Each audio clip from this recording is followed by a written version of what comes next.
Chers amis, je vous salue. Salutations mes frères et sœurs.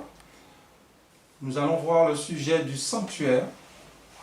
Le sujet du sanctuaire, Jésus, notre intercesseur. Le sanctuaire, je crois qu'en tant qu'adventiste, c'est un sujet qui nous est familier, mais c'est un sujet aussi qui crée beaucoup d'incompréhension, de scepticisme, de rejet. Et je sais que beaucoup rejettent cette doctrine-là. Je connais même des bergers, des pasteurs qui ne sont pas d'accord avec le sanctuaire. Il n'est pas question pour moi de faire des attaques. Donc, ce que je vais faire, je vais vous présenter le sujet. Non pas 2300 soirs et matins, comment calculer. Il y a suffisamment de bouquins qui traitent de ça. Il y a suffisamment de personnes qui traitent de ce sujet, et très bien d'ailleurs. Il y a aussi de très bons livres dans nos librairies. Donc, je pense qu'il y a un travail qui est fait par certaines personnes. Il y a des ministères indépendants qui traitent de ces sujets. Donc, je voulais vous apporter encore un autre regard concernant le sanctuaire. Et je mettrai l'accent surtout Jésus en tant qu'intercesseur. Alors, on a coutume de dire, quand Jésus a dit « tout est accompli » à la croix, cela voudrait dire que le plan du salut, c'est OK, il n'y a rien à ajouter. Oui, c'est vrai, ce qui était accompli, c'est la première partie, au moment où on égorgeait l'agneau dans les parvis. C'est ce qui était accompli. Mais rappelez-vous que le prêtre-après récupérait le sang et entrait dans le sanctuaire. Donc cette partie-là fait partie de l'évangile et je vais vous montrer avec la Bible ainsi que certains passages de la servante du Seigneur que cette partie-là est très importante. Donc le sanctuaire, c'est une image du plan du salut. À travers le sanctuaire, on a le plan du salut. Ce n'est pas seulement à la croix, le salut ne s'est pas arrêté à la croix, mais le salut s'étend, mes amis, jusqu'à l'intercession et vous verrez pourquoi. Donc, prenons le temps, analysons cela. Dans Jean chapitre 1, le verset 29, il est dit, « Le lendemain, il vit Jésus venant à lui, et il dit, « Voici l'agneau de Dieu qui ôte le péché du monde. » Voici l'agneau qui ôte le péché du monde. Notez qu'il n'est pas dit qui ôte les péchés. Il est dit le péché. Parce que en réalité, il n'y a qu'un péché. Il n'y a pas des péchés. Il n'y a qu'un péché qui se manifeste sous plusieurs formes. Mais le péché, c'est un principe. Ok? C'est un principe. Le péché, on ne le voit pas. C'est quand on commet la faute que l'on peut mettre un nom sur l'acte qu'on a commis. Donc Jésus, il est venu ôter le principe du péché, le péché. Donc ôter, cela veut simplement dire prendre sur soi. Donc il a pris nos péchés, il a endossé notre nature et il a cloué tout cela à la croix du calvaire. D'ailleurs, la Bible parle de substitut. Donc, il s'est substitué, n'est-ce pas, à nous, à la croix du calvaire. Mais quand on parle de substitut, il faut qu'on soit clair là-dessus. C'est parce qu'il y a un débat aussi chez certaines personnes concernant le substitut. Substitut, comme vous le savez, c'est prendre la place de quelqu'un d'autre. En l'occurrence, Jésus qui prend la place de la race humaine. Mais il fallait que Jésus soit qualifié, n'est-ce pas, pour qu'il puisse remplir cette fonction de substitut. Alors, il fallait qu'il remplisse des conditions. Puisque la Bible nous dit, l'âme qui pêche, c'est celle qui mourra.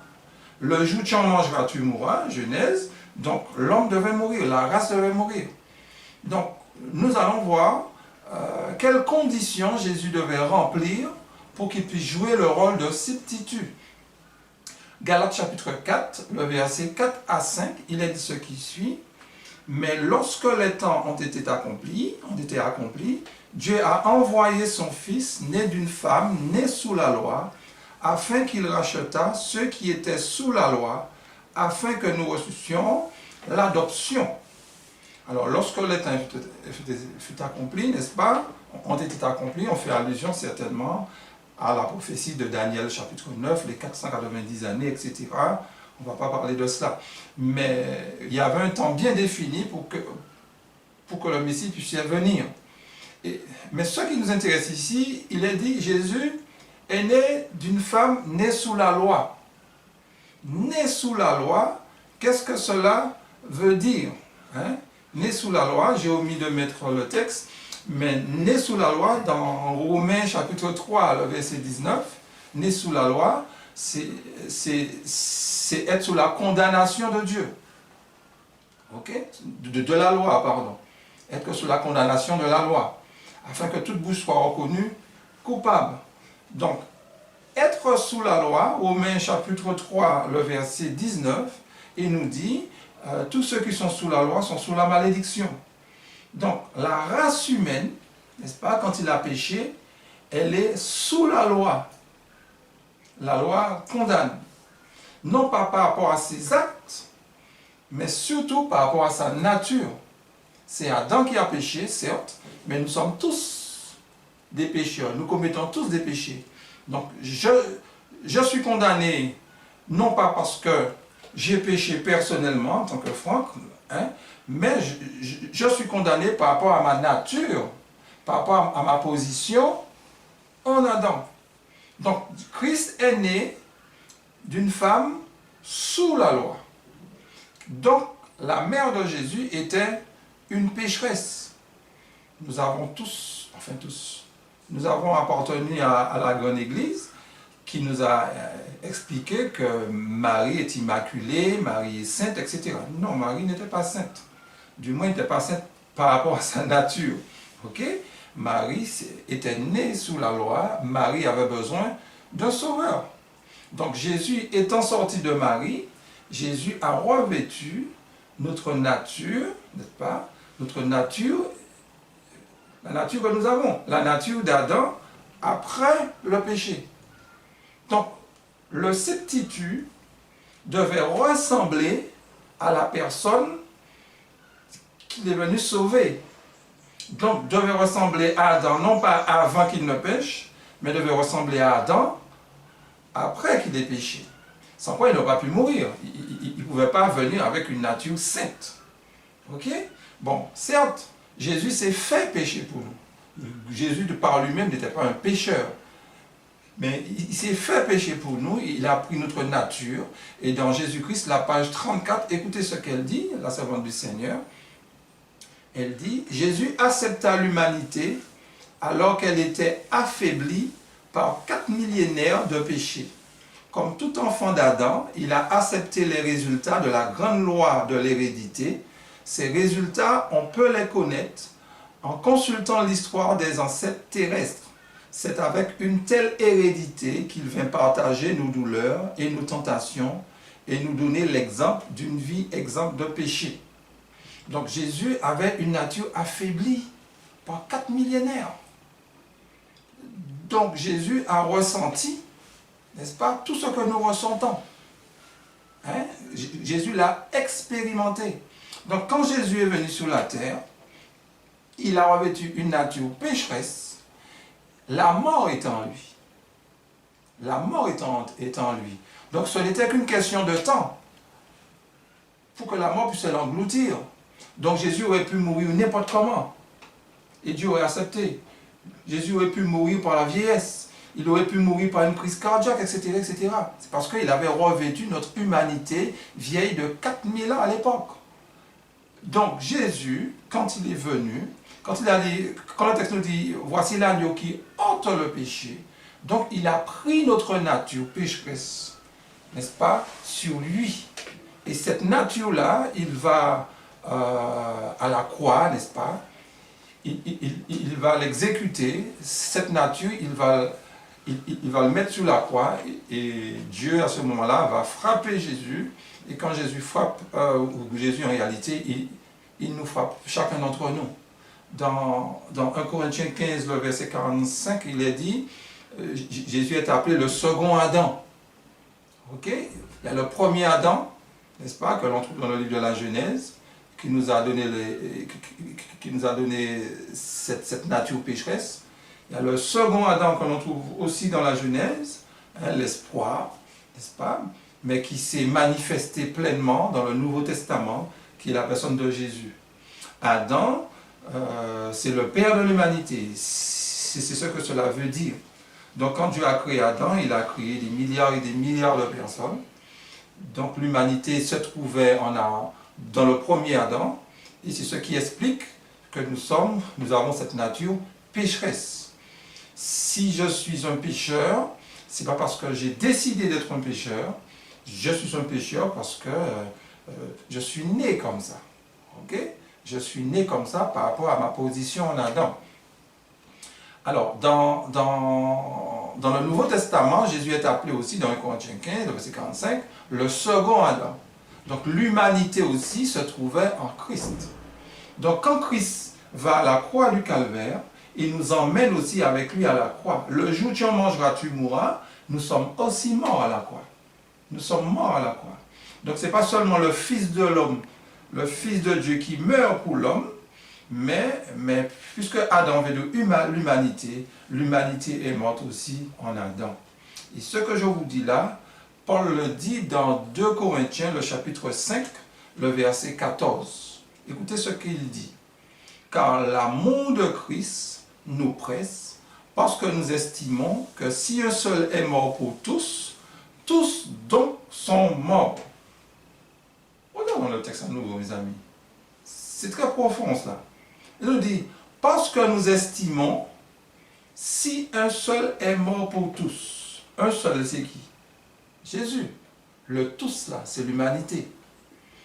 Donc, tous, donc, sont morts. Donc, Christ a payé la dette pour chacun d'entre nous. C'est ce qui nous sauve dans la réalité. C'est ce qui nous sauve. Donc, cette partie-là que je viens de développer, en peu de mots, c'est la partie où l'agneau était ôté dans les parvis. Là, c'était l'introduction. Mais le sujet qui nous intéresse aujourd'hui, c'est la partie, n'est-ce pas, où il va, au moment de son ascension, il va entrer dans le sanctuaire. Et là,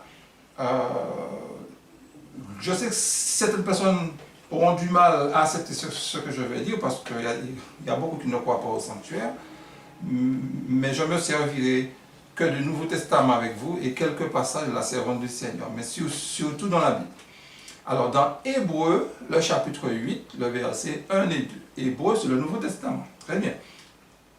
Hébreux 8, le verset 1 et 2.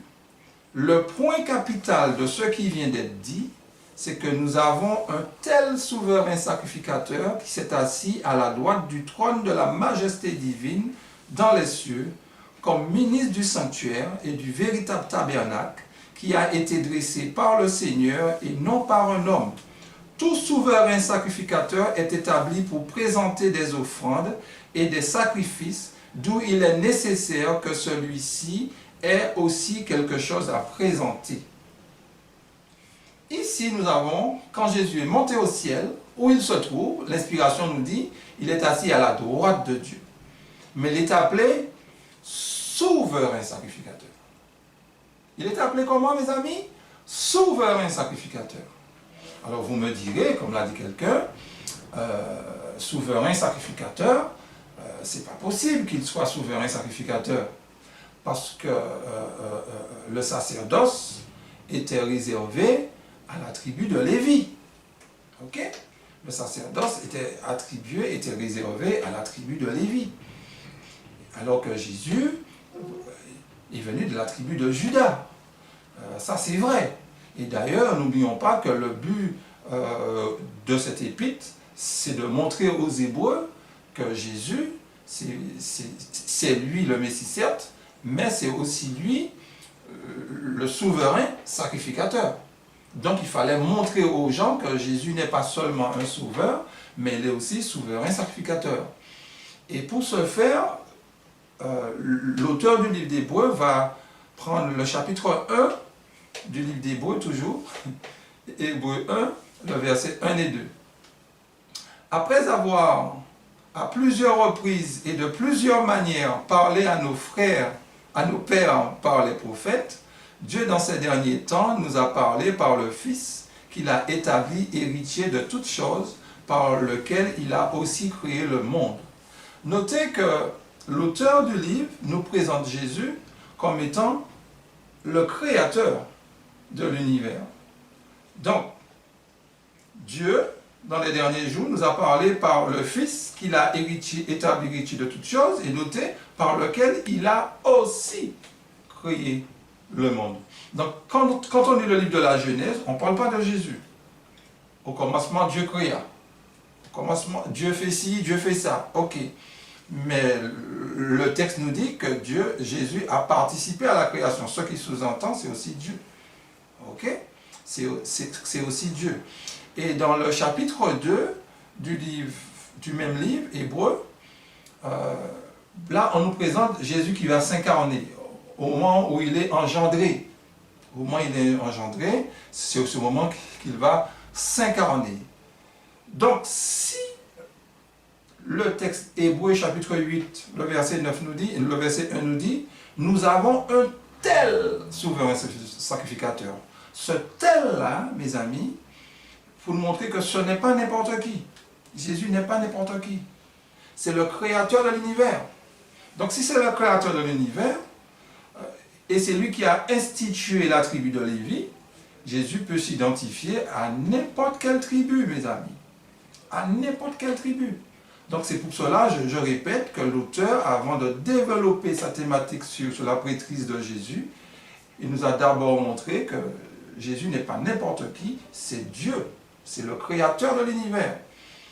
Et dans Hébreu, le chapitre 10, le verset 26, il dit une parole qui a du mal, on a du mal à comprendre ce verset, mais ce verset n'est pas si difficile que ça. Nous allons lire dans Hébreu chapitre 10, le verset 26. Écoutez ce qu'il dit. Car si nous péchons volontairement, après avoir reçu la connaissance de la vérité, il ne reste plus de sacrifice pour les péchés. Car, donc, il vient de développer quelque chose un peu plus haut.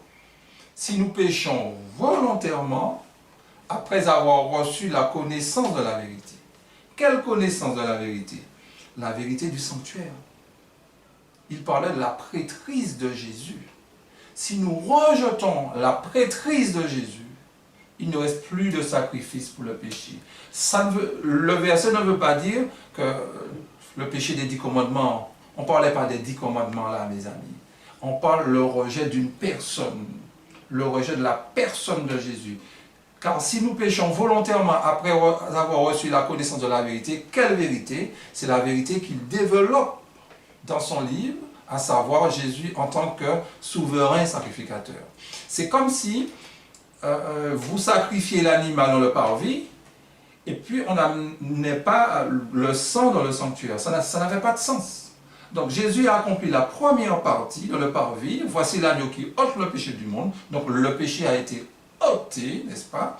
Maintenant il y a la seconde partie. Et refuser la seconde partie, c'est de se priver de la première partie du sacrifice de Jésus. C'est pour ça qu'il dit, il ne reste plus de sacrifice pour les péchés. Donc on ne peut pas dissocier, n'est-ce pas, la mort de Jésus et son intercession. On ne peut pas dissocier Jésus en tant qu'agneau et Jésus en tant que souverain sacrificateur. Et je vous dis, mes amis, réfléchissez sur ça. Je sais que certains rejettent la doctrine du sanctuaire, mais je suis désolé, c'est le Nouveau Testament qui en parle. Ce n'est pas la servante du Seigneur qui en parle. La servante du Seigneur ne fait qu'amplifier les choses. Ok? Mais la Bible nous présente Jésus en tant que souverain sacrificateur. Donc, un souverain sacrificateur représentait le peuple. Donc, Jésus nous représente. C'est pour cela que quand nous prions, nous disons au nom de Jésus. Ok? Nous ne prions jamais en notre nom. C'est toujours au nom de Jésus. Tout, c'est toujours au nom de Jésus. Ok? Donc, dans la tragédie des siècles, à la page 531, il est dit ce qui suit.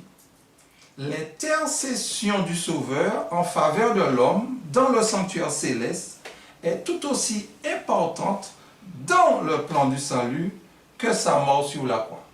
Qu'est-ce qui est plus important? Les deux, mes amis. l'intercession du Sauveur en faveur de l'homme, vous et moi, dans le sanctuaire céleste, est tout aussi importante dans le plan du salut que sa mort sur la croix. Donc l'intercession du Seigneur fait partie du plan du salut. C'est parce que Jésus nous a sauvés à la croix du calvaire. Maintenant, tous ceux qui l'ont accepté, Jésus maintenant plaide pour ces personnes. Quand le prêtre entrait avec le sang dans le sanctuaire, c'est parce que le transgresseur avait égorgé l'animal. Donc le prêtre allait plaider pour celui qui a confessé ses péchés. Donc Jésus intercède pour chacun de nous. Tous ceux qui sont vivants, tous ceux qui ont accepté la première partie, Jésus intercède pour ces personnes. Le prêtre ne pouvait pas apporter le sang d'une personne qui n'avait pas égorgé d'animal. C'est tout à fait normal. Il fallait égorger d'abord l'animal. Donc Jésus est mort. Nous l'avons accepté comme sauveur personnel, n'est-ce pas? Et là maintenant, puisque nous l'avons accepté comme sauveur personnel, Jésus maintenant prend soin de nous. Et il intercède pour nous. Ce n'est pas nous qui intercédons. C'est lui qui intercède pour nous. Donc, le rôle de Jésus est divisé en deux segments. Il y a le premier s'étend de son ascension à 1844 et le second de 1844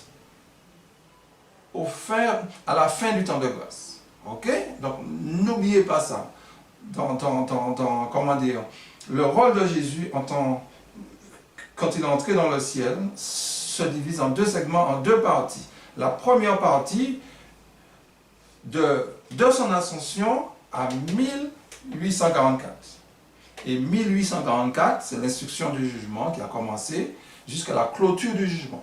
Alors, lors de la prochaine vidéo, je vais parler de la seconde partie, à savoir du jugement de 1844 jusqu'à la fin du temps de grâce. Parce que ça va prendre trop de temps si je dois expliquer les deux. Et je sais qu'il ne faut pas que je sois trop long pour que vous puissiez bien retenir. Ok? Donc, dans le lieu saint, Jésus intercède pour chacun d'entre nous, tous ceux qui ont accepté Jésus. Dieu ne connaît qu'une personne, Jésus-Christ. Donc, si nous voulons que Dieu nous entende, passons par Jésus. Nous avons accepté Jésus, donc c'est lui qui nous représente. Ok? Le langage de Dieu, c'est Jésus-Christ. Nous apprenons plusieurs langues. À l'école, nous avons appris, et nos enfants aussi. Mais s'il y a une langue que nous devons apprendre, mais vraiment apprendre, c'est la langue être en Christ. Parce que tout se fait en Christ. Le salut, c'est en Christ. Ce n'est pas en nous-mêmes. Le salut ne se trouve pas en nous. Le salut se trouve en Christ. Ok? Donc, à travers Christ, Dieu a sauvé l'homme. Et à travers Christ, Dieu est en train de nous donner le pouvoir sur le péché. Parce que c'est quoi l'intercession du Seigneur? Dieu sait très bien que notre nature n'a pas changé. Nous avions une nature pécheresse avant la conversion. Nous gardons cette nature pécheresse pendant notre conversion. Mais la différence qu'il y a, avant notre conversion, nous donnons libre accès à cette nature, mais au moment de notre conversion, nous n'écoutons plus cette nature. C'est l'Esprit de Dieu, n'est-ce pas, qui vient maintenant qui nous permet de vivre, n'est-ce pas, une vie spirituelle. Cette nature, elle doit mourir. Dieu n'a pas demandé à cette nature une sanctification. Dieu n'a pas demandé à cette nature une amélioration. Dieu demande une seule chose à cette nature, la mort de cette nature. Parce que cette nature-là, Dieu n'attend rien d'elle. C'est pour cela que Dieu l'a crucifiée à la croix du calvaire. C'est pour cela que le chrétien, je le dis toujours, je le répéterai autant de fois que je pourrai, le chrétien a deux natures. Il a la nature adamique, il a la nature divine. Ok? Il a deux natures. Et la nature qui doit prédominer, c'est la nature divine. Ok? Non pas ce que je veux, ça c'est la nature adamique, mais ce que tu veux. C'est la nature spirituelle, c'est l'Esprit du Seigneur. Ok? Très bien. Alors, nous poursuivons. Donc, puisque nous avons accepté Christ comme notre sauveur personnel, nous avons une nature pécheresse, Dieu va faire quelque chose de merveilleux. Dieu va sanctifier notre volonté pour nous permettre d'obéir à sa loi. Parce qu'au fait, c'est quoi la sanctification? La sanctification, c'est de refléter le caractère de Dieu. Donc nous avons besoin du Saint-Esprit pour pouvoir témoigner pour celui qui nous a sauvés. La sanctification, c'est quoi? La sanctification est le résultat du salut. Ce n'est pas la sanctification qui me sauve. On est d'accord, ce n'est pas la sanctification qui me sauve. La sanctification atteste que je suis sauvé. Alors qui dit sanctification sous-entend obéissance. Quelqu'un qui dit qu'il est sauvé vit comme quelqu'un de sauvé. Donc, va obéir. Ça ne veut pas dire que l'obéissance sera instantanée. Mais tout s'apprend. Mais cette personne va tendre vers cette perfection, n'est-ce pas? Donc, on poursuit dans Romains, le chapitre 8, le verset 28. Le chapitre 8, le verset 26 à 28. De même aussi, l'Esprit nous aide dans notre faiblesse, car nous ne savons pas ce qui nous convient de demander dans nos prières, mais l'Esprit lui-même intercède par des soupirs inexprimables.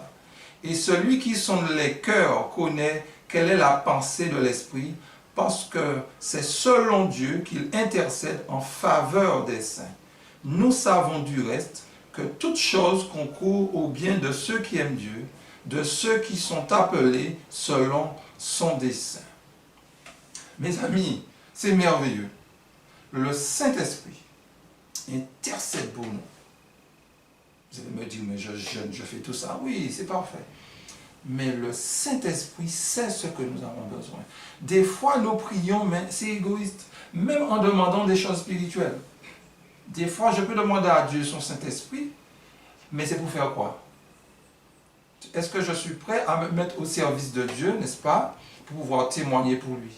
Est-ce que je suis prêt à avertir mon prochain sur celui qui m'a sauvé? Non, le plus souvent, nous passons du temps en prière, nous prions, nous ne ratons aucune réunion, ce n'est pas mauvais en soi, mais n'oublions pas que toutes les grâces que nous demandons à Dieu, c'est pour nous mettre à son service. Et comment se mettre au service de Dieu sans se mettre au service des autres, mes amis?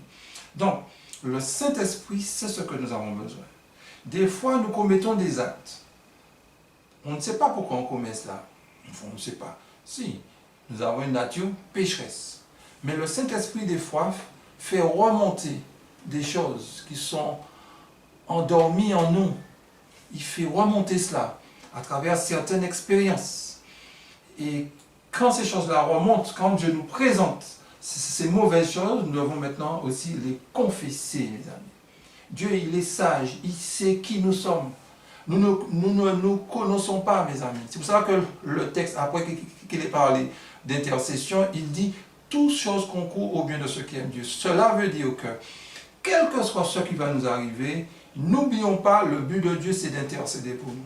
Dieu nous aime.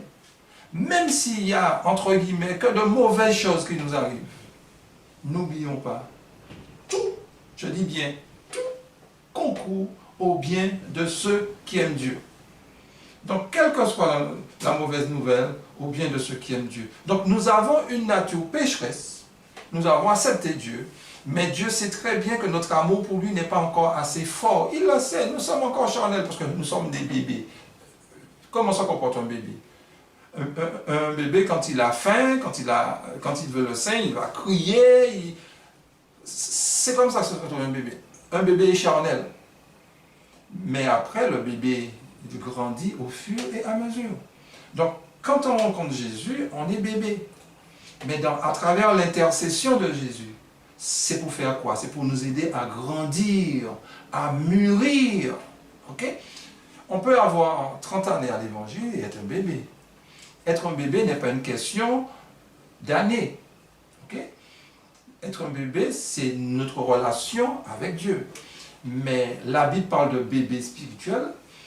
Les bébés spirituels sont charnels.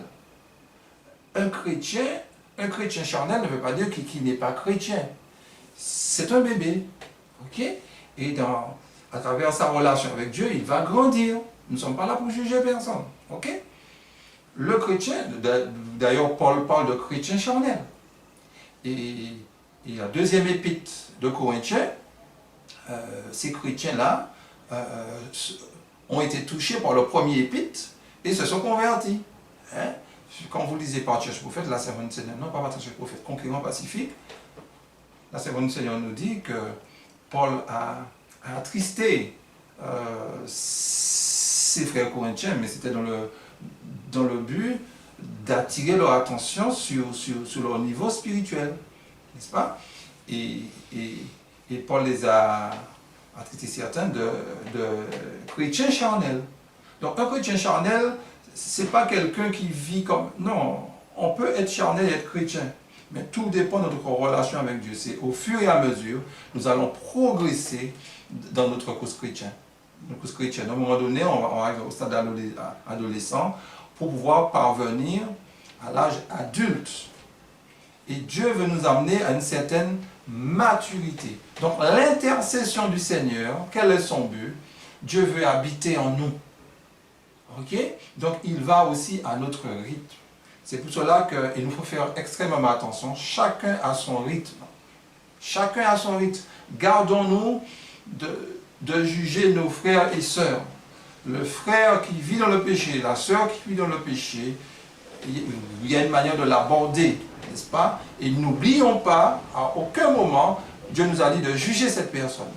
Présentons-leur à toutes ces personnes la croix, le pardon de Dieu. C'est très important. Disons à ces personnes que Dieu vous aime. Tendons la main aux gens qui sont tombés, mes frères et sœurs. Faisons très attention pour ne pas décourager. Nous sommes dans le temps de grâce. Mais Dieu, qu'est-ce qu'il fait? Il a envoyé Jésus mourir pour nous. Et Dieu nous a donné Jésus aussi comme intercesseur. Intercesseur, Dieu fait remonter ce qui n'est pas bien en nous. C'est parce qu'à un moment donné, on va basculer dans le jugement que nous allons aborder une autre fois. Et dans la tragédie des siècles, à la page 532, je vais vous lire un long passage. Celui qui cache ses transgressions ne prospère point, mais celui qui les avoue et les délaisse obtient miséricorde. Satan cherche constamment à dominer sur nous par nos défauts, sachant bien que si nous les caressons, il finira par réussir. Pour cela, il nous trompe par ce fatal sophisme. Il ne t'est pas possible de vaincre ce penchant. Si ceux qui cachent excusent leurs fautes pouvaient voir Satan triompher à leur sujet, ils se hâteraient de les confesser et de les délaisser en se rappelant que Jésus présente devant Dieu ses mains meurtries et son côté percé, et dit à tous ceux qui veulent le suivre, « Ma grâce te suffit. Prenez mon joug sur vous et recevez mes instructions, car je suis doux et humble de cœur, et vous trouverez du repos pour vos âmes, car mon joug est doux et mon fardeau léger. Car nul donc ne considère ses défauts comme incurables. Dieu vous donnera foi et grâce pour les surmonter. » Ce passage-là, chers frères et sœurs, est très puissant. Ce passage-là doit pouvoir nous réconforter. Des fois, nous avons du mal à nous regarder. Des fois, on se dit, ah, je suis hypocrite. Ah, je ne suis pas digne. Personne n'est digne, mes amis. Nous sommes sauvés par grâce. Personne n'est digne. Que les choses soient claires. Personne ne pourra brandir devant Dieu sa justice. Personne. Et nous devons tous faire attention à la manière que nous parlons de l'Évangile. Même quand nous dénonçons une situation, n'oublions pas qui nous sommes. Nous avons besoin de la grâce de Dieu, tout comme toutes les personnes que nous dénonçons, peut-être tel ou tel acte. Nous ne dénonçons pas les personnes, nous ne disons pas que les gens sont perdus, mais nous pouvons dénoncer un acte. C'est pour cela que nous devons faire extrêmement attention avec l'être humain. Donc, nous brochons tous de plusieurs manières. Et plus nous allons nous rapprocher de Dieu, mes amis, plus nous allons nous voir loin de Dieu. Parce que Dieu est parfait. Dieu est parfait, les amis. Mais plus nous allons nous rapprocher de Dieu, cela ne veut pas dire que nous allons douter de notre salut. C'est différent. Donc, nous ne serons pas sauvés à travers nos actes. Certes, la prochaine vidéo, je vais vous montrer que Dieu va considérer nos actes. Nous allons revenir sur ça le moment opportun. Mais c'est notre foi. En fait, nous sommes sauvés à travers, par le moyen de la foi. Ce n'est pas la foi qui nous sauve. Okay? C'est vrai, il y a certains versets qui le disent, c'est vrai. Mais ce qu'on doit comprendre, c'est que nous sommes sauvés à travers la foi. Ce n'est pas ma foi qui me sauve, c'est ce que Jésus a fait pour moi. Okay? Ce n'est pas ma repentance qui me sauve. Je me repens parce que j'ai compris que Dieu m'a sauvé, que Christ m'a sauvé. Je ne me repens pas comme ça et puis non. C'est parce que j'ai compris que Christ m'a sauvé à la croix que je veux me repentir, je serai touché. Donc ce n'est pas ma repentance qui me sauve. Ma repentance ou ma foi me permet de bénéficier du salut. Okay? Le transfert, comme ce qui s'est passé il y a 2000 ans, et pour que ça soit une réalité dans ma vie, comment ce transfert-là se fait, c'est à travers la foi. Okay? Donc la repentance ne sauve pas non plus. La repentance, c'est le moyen. C'est comme ça que le transfert se fait. Donc, n'oublions pas ça.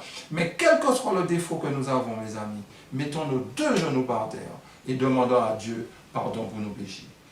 Et sachant que Dieu nous aime. Ok? Il nous aime et c'est lui qui va produire en nous le vouloir et le faire. N'essayons pas de faire le bien, mes amis. N'essayez pas de faire le bien, vous allez perdre votre temps. La seule chose que Dieu nous demande, c'est la mort. C'est apprendre, à renoncer à nous-mêmes. Apprendre à renoncer et c'est lui qui va nous aider à renoncer à nous-mêmes. Mais le but du sujet n'est pas de parler directement de cela, mais le moment opportun, nous allons faire une étude un peu sur la sanctification, le moment opportun. Mais notez quelque chose. Nous disons tous que nous étions en prison, nous étions voleurs, nous étions malfaiteurs, nous étions ci, nous étions ça, et Christ nous a libérés. Christ est venu avec sa clé, il a ouvert toutes les barrières de la prison, et nous a libérés, et nous sommes dans la nature. Oui, mais le problème, c'est que nous sommes restés voleurs, nous sommes restés menteurs. Et Satan se moque. Satan dit, Dieu, regarde les personnes que tu as libérées. Regarde comment elles font, ces personnes. Mes amis,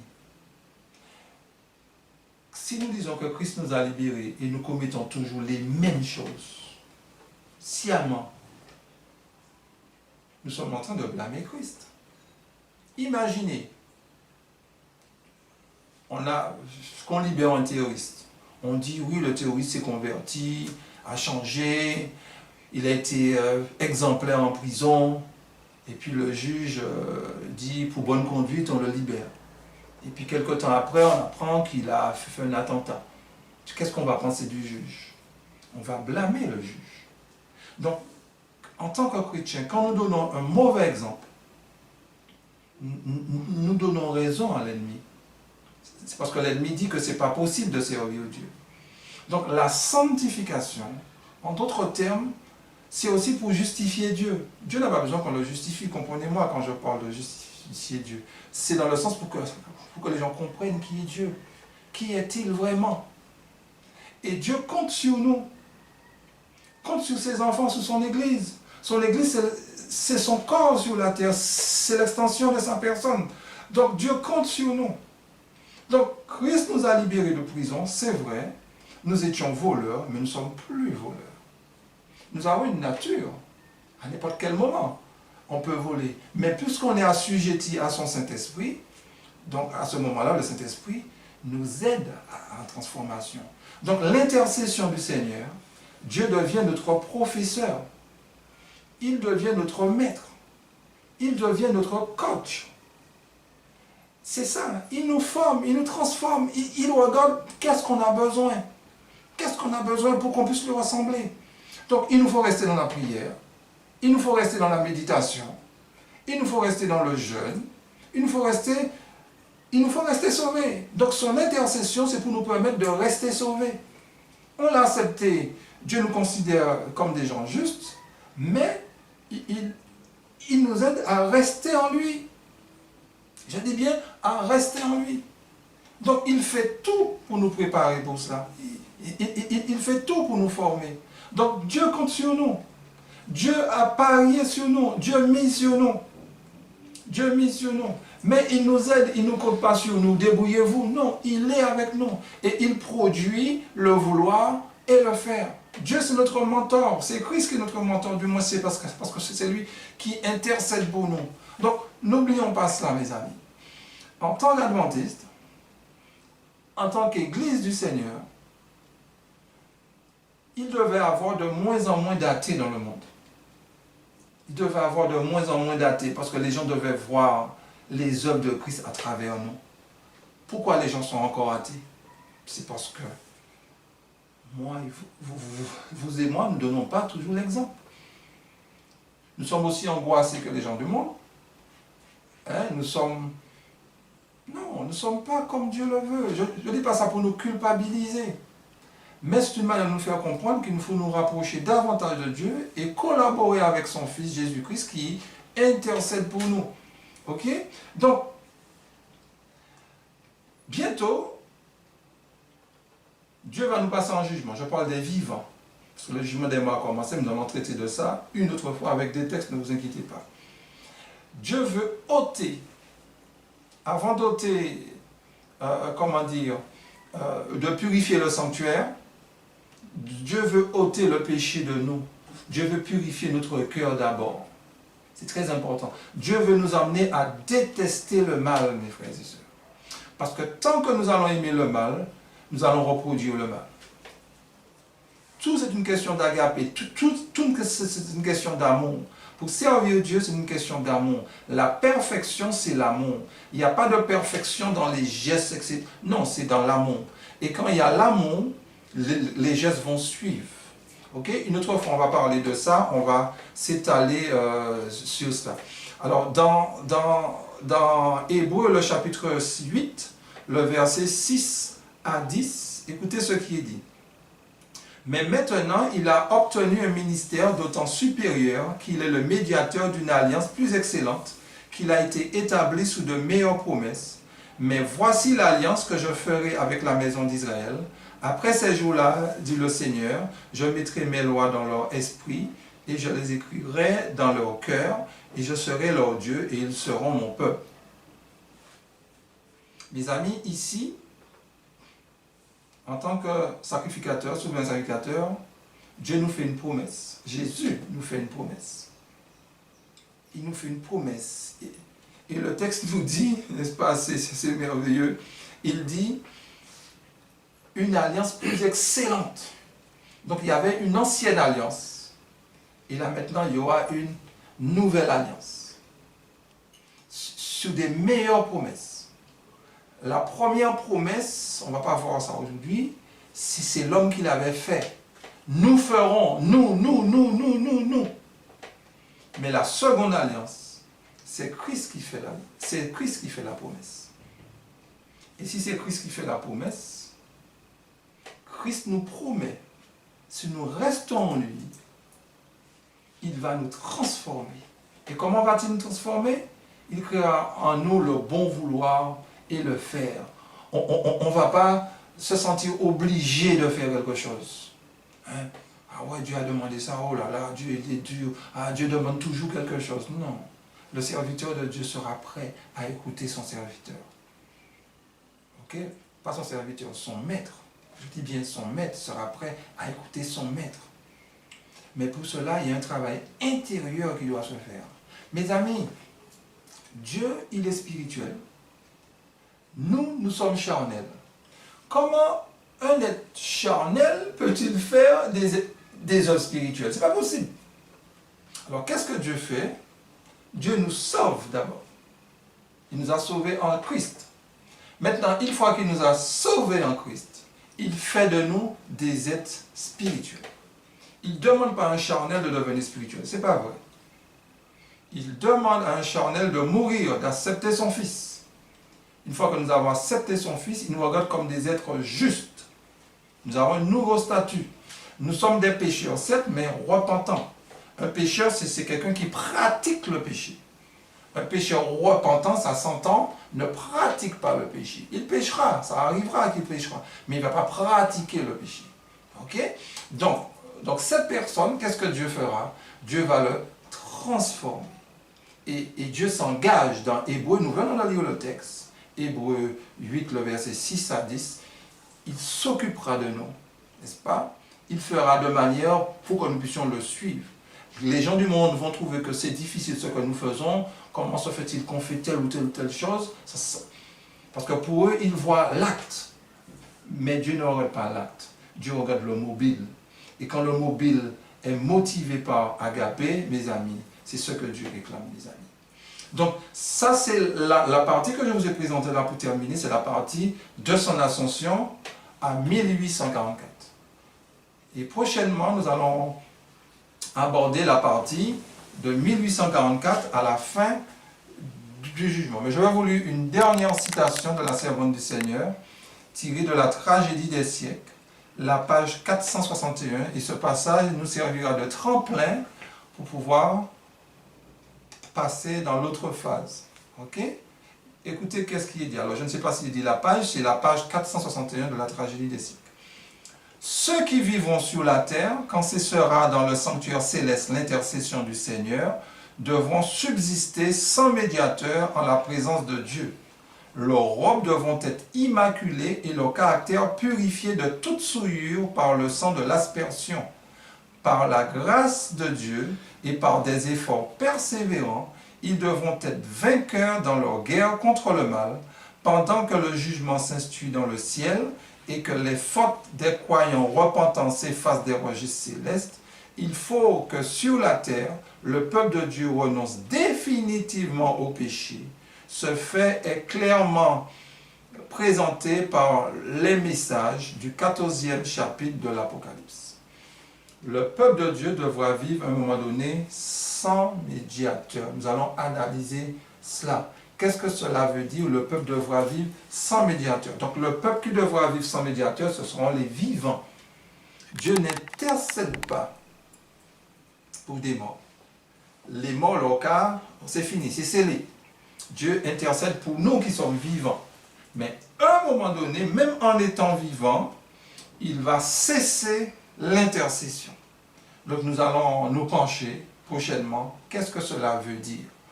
Et je crois que le jour, en tant que peuple de Dieu, nous allons comprendre cela. Je pense que Dieu pourra mieux nous bénir. Dieu pourra mieux nous bénir et nous allons mieux avancer. Donc, nous avons vu le sujet du sanctuaire. Je sais que le sujet du sanctuaire est très vaste. Et chaque jour, j'apprends. Et c'est pour cela que je suis ouvert, j'écoute ici et là. Mais je reste persuadé que cet aspect du sanctuaire est très important. Nous n'avons pas vu l'aspect 2300 matin, nous n'avons pas fait de mathématiques, mais nous nous sommes incarnés. Nous sommes incarnés. C'est parce que c'est une réalité. Le sanctuaire n'est pas un sujet à apprendre. Le sanctuaire, c'est quelque chose à expérimenter. N'est-ce pas? Donc, que Dieu nous aide à comprendre qu'il nous aime. Il nous a sauvés. Venez à moi, vous tous qui êtes fatigués. Donc, nous sommes allés à lui. Nous avons rempli la première condition. Et la seconde condition, c'est lui qui le remplit. La seconde condition, et je vous donnerai du repos. Donc l'intercession, c'est ce repos-là qui va étaler en nous, cette paix sans fin, ce jour qui va mettre en nous, un jour léger, cette transformation. Nous n'aurons pas peur, nous sommes dans un problème en ce moment, il y a des problèmes ici et là, les entreprises vont se fermer, etc. Nous avons des problèmes, on ne sait pas où mettre la tête, mes amis. Mais le chrétien est qui est. Le chrétien aussi ira pendant l'emploi, aura du mal à boucler ses fins de mois, a du mal. Nous avons tous fait du télétravail pendant 2-3 mois, nous l'avons fait. Mais quand on est retourné, on a vu les difficultés qui sont devant nous. Mais Dieu s'occupe de nous, mes amis. Mes frères et sœurs, Dieu s'occupe de nous, mes amis. Mais veillons à nous occuper de l'œuvre de Dieu. Veillons. Et n'oublions pas, nous ne serons pas sauvés par notre performance. La performance a déjà été réalisée à la croix du Calvaire. Maintenant, laissons Dieu continuer sa performance en nous, qui va consister à nous faire le ressembler. Puis Dieu nous bénisse et qu'il nous aide à nous épanouir en lui. Amen.